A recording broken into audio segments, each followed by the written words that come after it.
नमस्कार, मैं सतीश प्रतिज्ञा इंस्टीट्यूट में आपका स्वागत करता हूं। आज हम आपको बहुभुज एवं उनके कोण पॉलीगन्स एंड देयर एंगल्स के बारे में पढ़ा के चलेंगे। जैसे आपने देखा होगा कि ये त्रिभुज है, आप सबको पता होगा त्रिभुज के ये तीन एंगल होते हैं, तीन कोण होते हैं। इनका जो तीनों कोणों का योग होता है वो 180 डिग्री का होता है, वो सबको पता है। जैसे हमने कहा कि एक चतुर्भुज है, उनके चारों कोणों का योग कितना होता है, तो चारों कोणों का योग कितना होता है, 360 डिग्री होता है। अगर हमने कहा पंचभुज के कोणों का योग कितना होता है, पांचों कोणों का योग, 10 भुज के 10 कोणों का योग कितना होता है, तो ये सारी जानकारी निकालने के लिए हम कुछ फॉर्मूलों का प्रयोग करते हैं। जैसे पहला फॉर्मूला है बहुभुज के सभी अंतःकोण। अंतःकोण बोलें तो देखो ये त्रिभुज है, इस त्रिभुज के ये कोण जिन्हें हम कहते हैं अंतःकोण, और जो ये कोण है इन्हें हम कहते हैं बाह्य कोण। इन्हें हम कहते हैं बाह्य कोण। तो सबसे पहले हम बात करेंगे अंतःकोण की, उसके बाद हम बात करेंगे बाह्य कोण की। तो आपका फॉर्मूला है कि बहुभुज के सभी अंतःकोणों का योग, तो फॉर्मूला है 2n-4, यानी फॉर्मूला है 2n-4 इंटू 90 डिग्री। अगर हम डायरेक्टली बेसिक, अगर एग्जाम पर्पज से, अगर एग्जाम में फॉर्मूला पूछ लिया जाए तो ये सही लगाएंगे।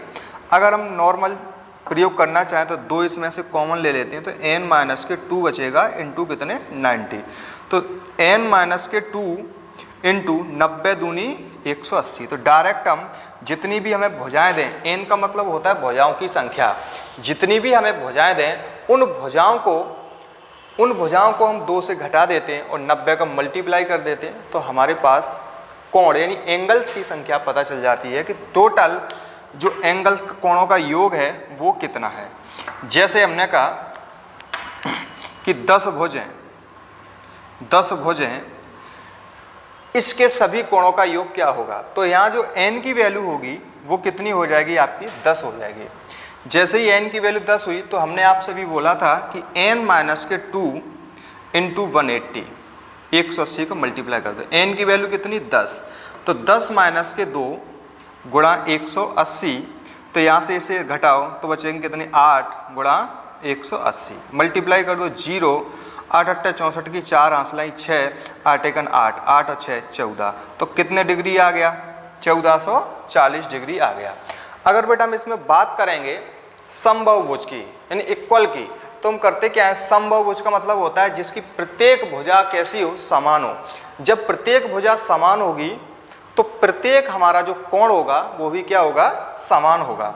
जैसे ये 10 भुज की बात करें तो प्रत्येक कोण अगर हमें निकालना है तो हम 10 का इसमें क्या दे देंगे, भाग। क्यों, क्योंकि भुजाओं की संख्या कितनी है, 10 है, तो इसलिए जब 10 का भाग दे देंगे तो प्रत्येक जो कोण है वो कितना बचेगा, 144 डिग्री।